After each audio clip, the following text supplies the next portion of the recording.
আমি 4 দিন আগ থেকে এখানে এসে পৌঁছেছি। ডক্টর মিজানুর রহমান আজহারীর ওয়াজ শোনার জন্য সেই ভোরবেলা আসছি। রাত্রেবেলা আজহারি সাহেব আসবে, তার বক্তব্য শুনবো, তারপরে যাবো ইনশাআল্লাহ।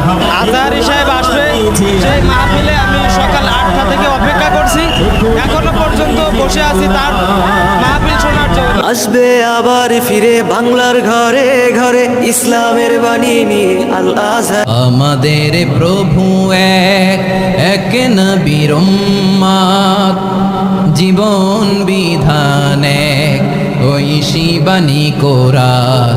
তবে কেন এক নও হে মুসলমান, এক হও করিয়া হবান। আমাদের প্রভু এক নবীর উম্মত, জীবন বিধান এক ঐশী বাণী কোরআন।